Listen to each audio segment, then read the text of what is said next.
Dia Betul. kayak branding kreator KPI gitu kan, enggak. Betul. Tidak. Wow. Ya ayuhan nas kulu mimma fil ardi halalan thayyiban wa la tattabi'u khutuwatis syaitan. Banyak sekali ya dalil-dalil yang menjelaskan tentang haram dan halal dan haram gitu ya Pak. Mungkin kalau kita bacakan semuanya, podcast ini bisa berdurasi sampai 3 hari bisa jadi ya. Jadi itu sebagai cuplikan sedikit ya untuk Nasional atau lokal, regional, internasional Pak. oh internasional. Iya. Oke. Kan kalau kita lihat orang-orang yang non muslim kan tentu tidak terlalu penting dengan halal haram gitu ya. Betul sekali. Ya mungkin kalau di Bakti siapa yang jadi selebgram gitu kan? Oh bisa, pakai jasa itu juga bisa. Kalau di Kediri mungkin ada Kediri Raya atau Kediri Kekinian atau apa gitu. Atau Ada kalau di Kediri 24 jam gitu. Ini apakah konsumen itu lebih memilih produk halal karena faktor tuntutan agama atau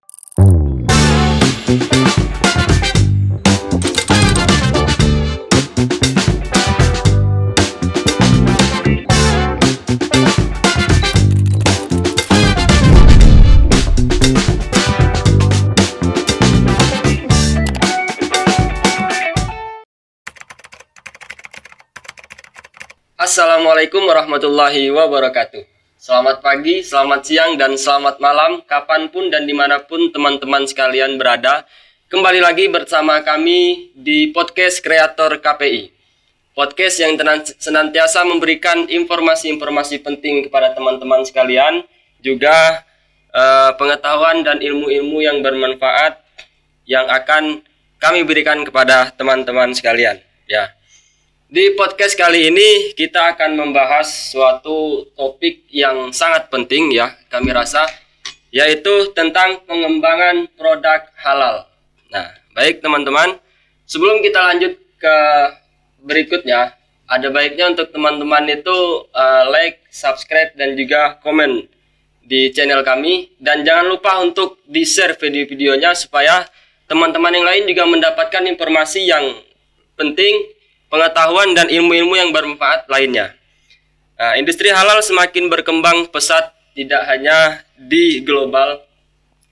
Tentu di Indonesia mayoritas kita adalah beragama Islam, tentu produk halal ini sangat penting untuk kita bahas. Nah, untuk membahas ini semua, tentu kita mengundang narasumber yang ahli di bidangnya, yang paham tentunya dengan apa yang kita bahas hari ini bersama Bapak Khairul Anam ME. Baik, Bapak silakan perkenalkan diri Bapak kepada penonton-penonton kami. Oke. Terima kasih waktunya, Mas. Assalamualaikum warahmatullahi wabarakatuh. Waalaikumsalam. Perkenalkan, nama saya Khairul Anam, pendidikan terakhir Master Ekonomi. Saya juga alumni Tribakti asalnya. S2 saya itu di Universitas Islam Negeri Said Ali Rahmatullah Tulungagung atau UIN 1. Sekarang ya ngabdinya di Tribakti. Ya baik, Bapak. Mungkin domisili di mana, Pak, sekarang? Saya domisili masih di Kediri ya. Asli Kediri ya? Arek-arek Kediri ini bapaknya asli Kediri. Ya. Bukan Mas, bukan. Oh, bukan asli Kediri, tapi domisili Kediri. Saya aslinya Bangkalan, Madura. Ya, saya aslinya Madura. Ya sekarang yang ngabdinya di Kediri sementara seperti itu. Baik. Ya, untuk teman-teman sudah kenal ya dengan bapaknya, Bapak Khairul Anam. Beliau ini sebagai Kaprodi Ekonomi Syariah ya, Pak. Ya, di kampus Universitas Islam Tribakti Lirboyo Kediri. Nah, baik, kita lanjut ke pembahasan. Untuk pertanyaan pertama, Bapak, tentang tema kita, pengembangan produk halal. Pertanyaan pertama, apa yang dimaksud dengan produk halal dan mengapa penting untuk mengembangkan produk halal di pasar global? Iya, gini Mas. Saya dulu ya, bahwa saya sebenarnya bukan ahli, saya juga masih menuntut ilmu juga ya. Ya, ini bentuk ketawaduan mungkin, Pak. Ya intinya kita masih belajar juga, jadi kita hanya sebatas sharing di sini. Jadi intinya ini, produk halal itu sebenarnya produk halal itu merujuk pada suatu barang atau jasa biasanya itu kalau dalam barang itu segi makanan atau minuman yang lumrah terjadi dan mayoritas terjadi di Indonesia seperti itu. Dan perlu digarisbawahi bahwa adanya produk halal ini dilandasi dengan mayoritas kita itu beragama muslim, khususnya di Indonesia. Setahu saya terakhir itu 87% itu mayoritas Indonesia itu dihuni oleh orang-orang yang beragama Islam.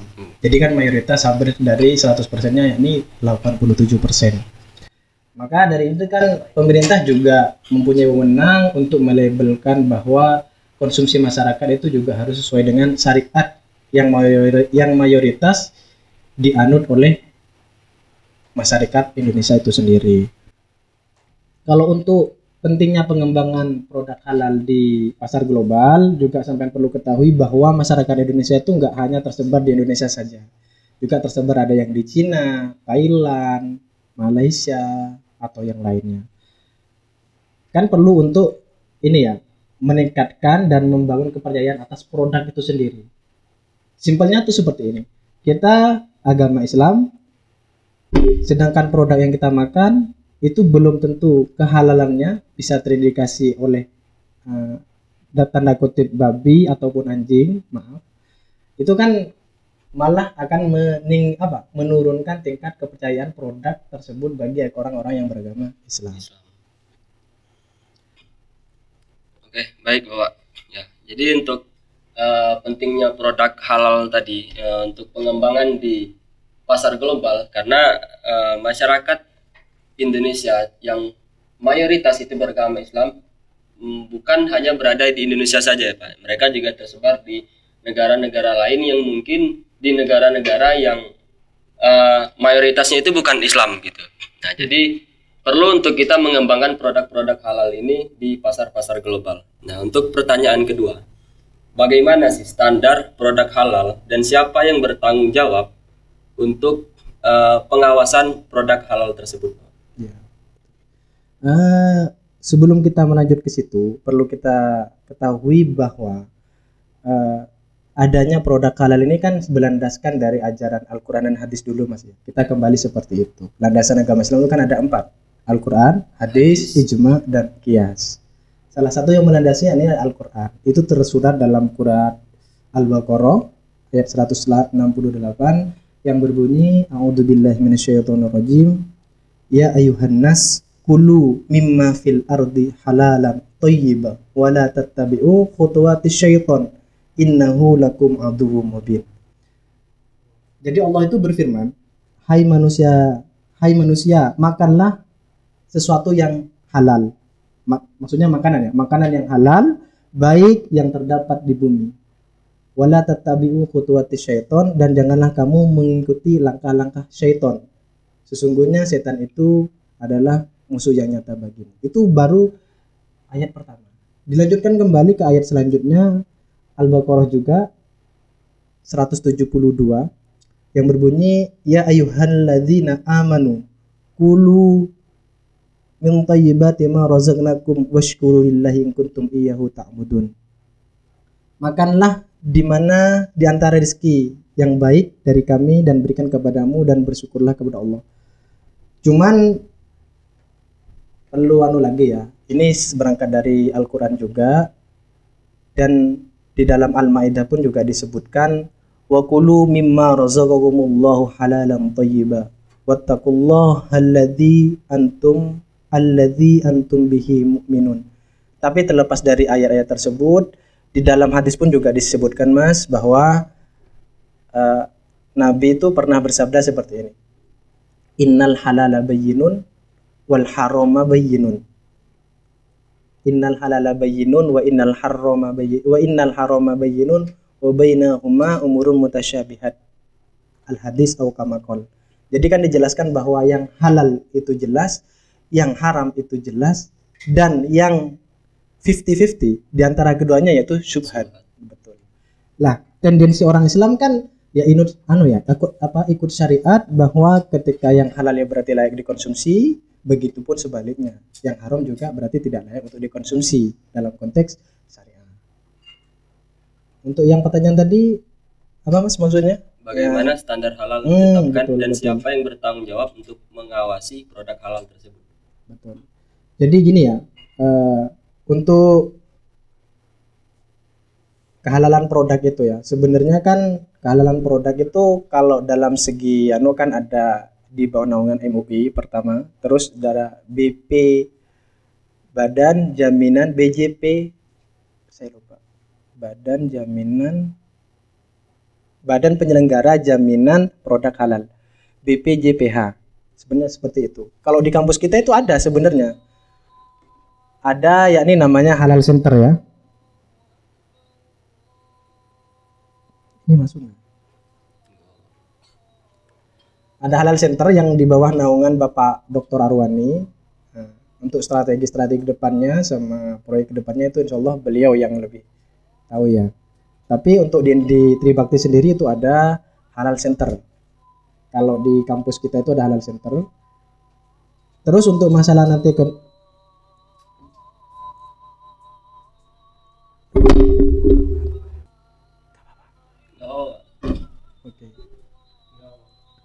Jadi ini ya, kewajiban sertifikasi halal itu sebenarnya di bawah naungan Badan Penyelenggara Jaminan Produk Halal kayak tadi, BPJPH. Badan yang bertanggung jawab mengelola sertifikasi halal bekerja sama dengan lembaga LPH, lembaga pemeriksa halal, sama MUI.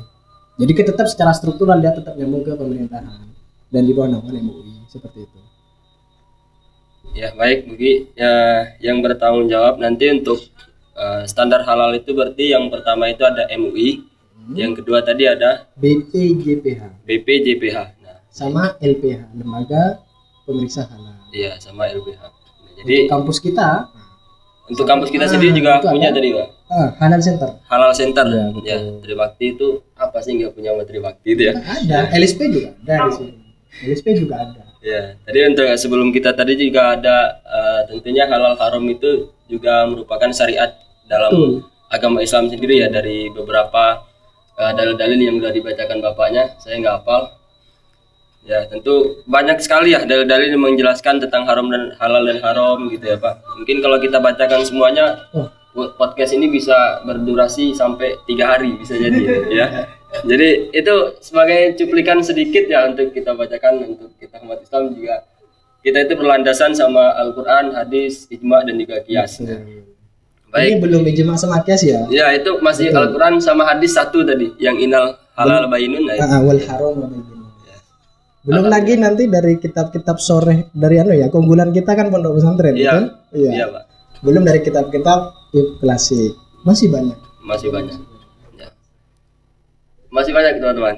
Itu ya sedikit kami spill lah untuk lebih lanjutnya mungkin nanti ngobrol sendiri sama Pak Khairul Anam ya, untuk yang di kitab-kitab bagaimana gitu. Soalnya zaman sekarang itu apa-apa dipertanyakan Pak, dalil-dalilnya gitu. Kan kita susah juga gitu. Oke, lanjut ke pertanyaan selanjutnya ya Pak.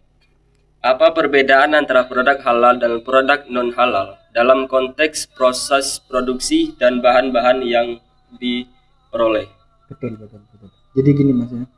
Sebenarnya produk halal itu kan bisa dari saya sebut tadi barang, jasa yang harus sesuai dengan hukum atau syariat Islam. Jadi perlu kita perhatikan bahwa ada beberapa komponen seperti contoh bahan baku. Berarti contohnya ini ya, seandainya teh, berarti dari teh, air yang diseduh, berarti kan ini harus kita tahu kehalalannya itu benar atau tidak. Itu ketika ada bahan baku. Atau enggak proses produksinya bebas dari kontaminasi bahan haram selama pembuatan ini loh, menggodok airnya. Contohnya ini sebatas teh ya, menggodok airnya dia tuh tercampur dengan cicak atau apa gitu kan, cicak gitu loh, jatuh contohnya. Itu kan berarti air yang kurang dari 2 kolak secara hukum fikih hukumnya udah najis sama barang najis, seperti itu. Sama seperti itu.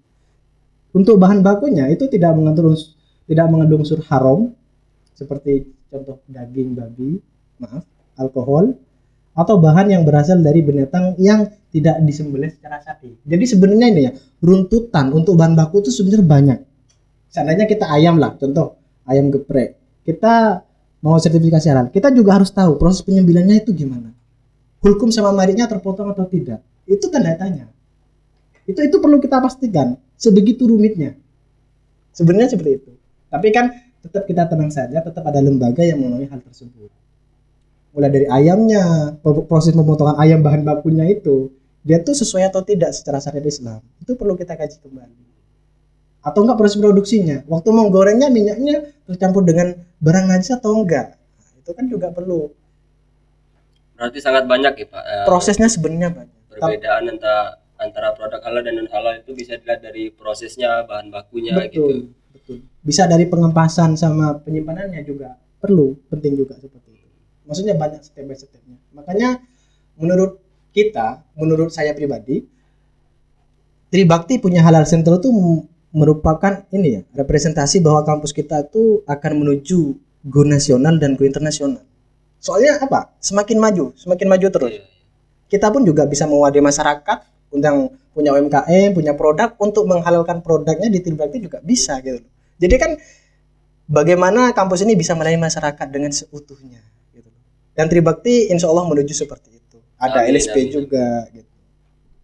Nah, baik, itulah teman-teman untuk yang perbedaan antara produk halal dan non halal itu bisa kita lihat dari cara pembuatannya, bahan bakunya, terdapat sesuatu yang haram atau tidak, sesuatu yang najis atau tidak. Ya tentu yang najis pun haram ya Pak. Betul. Ya. Betul. Gitu. Jadi prosesnya panjang Mas sebenarnya. Prosesnya panjang. Ya. Tapi kita nggak usah risau. Ya, kita punya ada jalan keluarnya. Ya ada yang menaungi gitu ya Pak ya. Betul. Ada jalan keluarnya. Inna ma'al usri yusra. Betul. Alhamdulillah. Baik, pertanyaan selanjutnya ini teman-teman.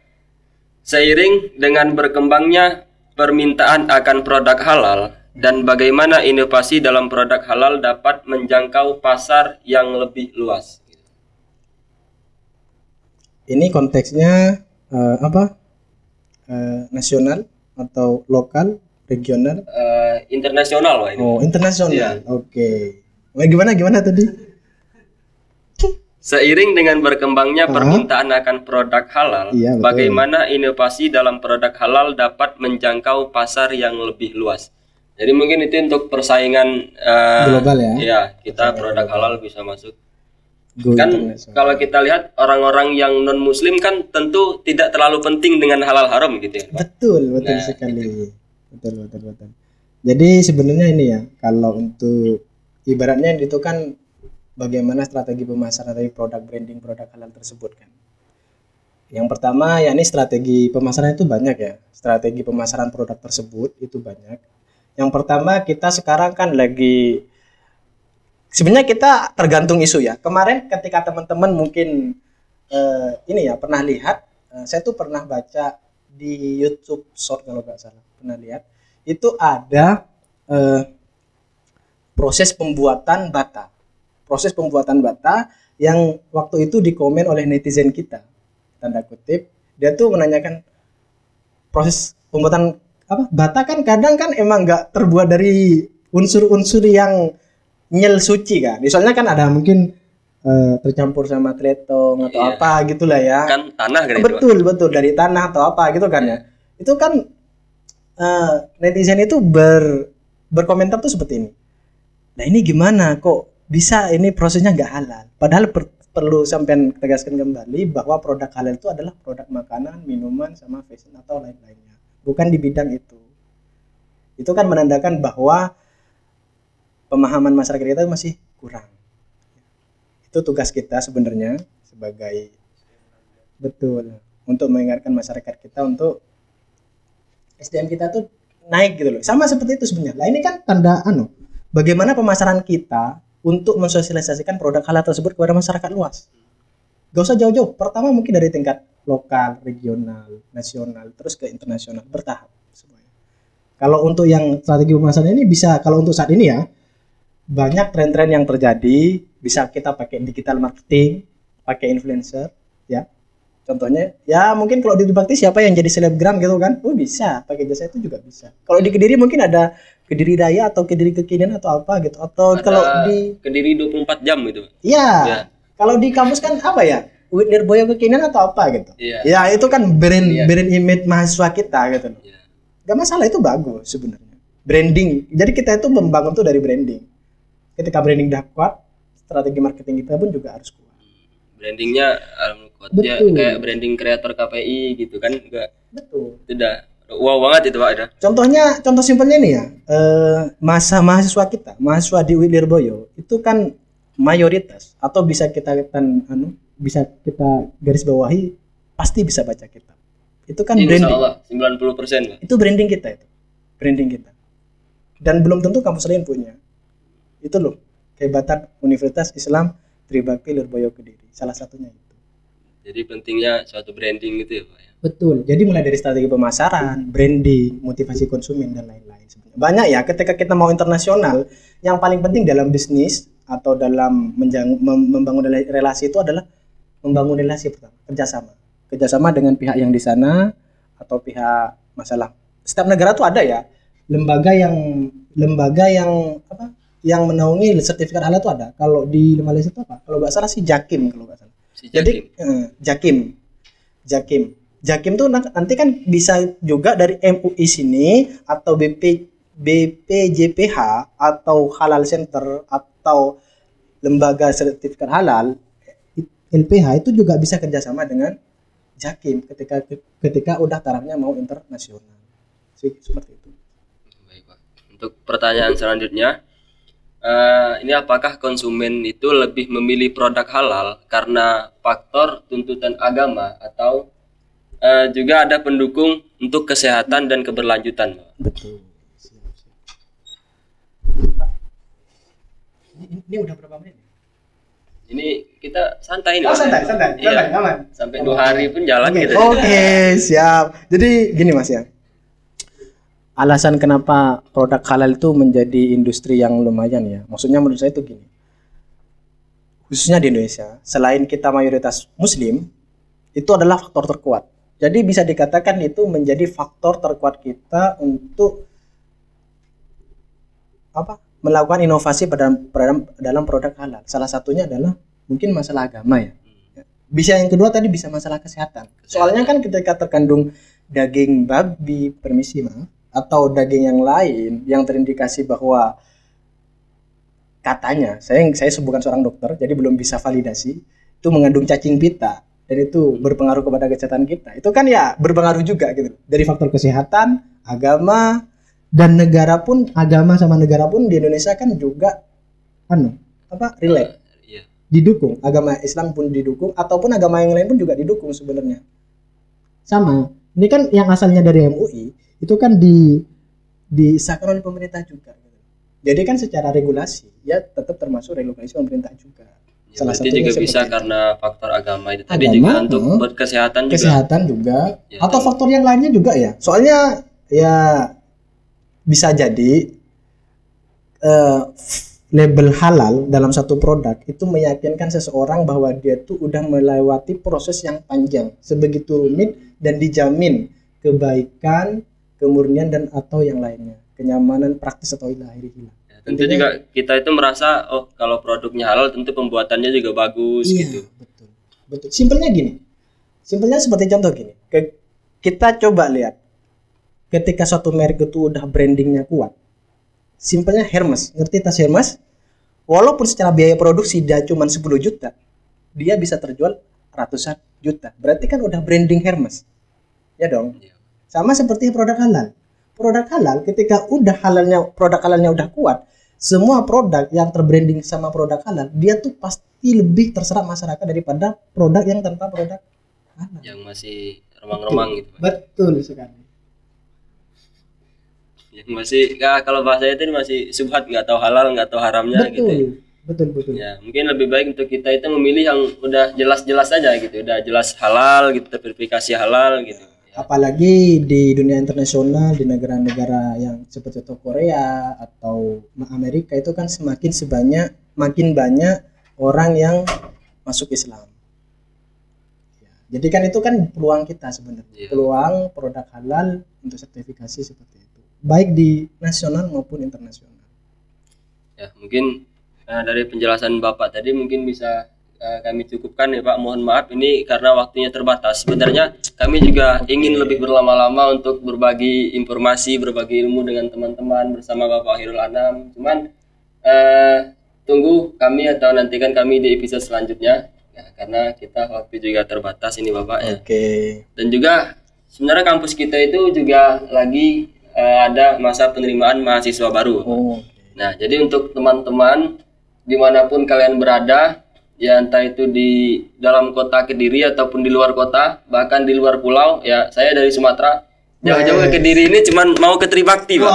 Ya, karena memang Tribakti itu selain kita bisa belajar ilmu-ilmu formal, pengetahuan-pengetahuan formal, kita juga bisa belajar ilmu-ilmu agama tentunya. Ya. Di awal tadi kita sudah disajikan dengan pengetahuan dari Bapak Khairul Anam yang tentu kampus ini mempunyai misi dari pesantren untuk bangsa ya. Jadi jelas kita punya branding yang lebih bisa diunggulkan gitu. Ya, jadi silakan buat teman-teman yang ingin mendaftar belajar bareng kami, kita belajar bareng di kampus Tribakti. Untuk kunjungi link yang ada di bawah ini ya. Ditunggu teman-teman di gerbang ya, nanti kami sambut ya. Ya.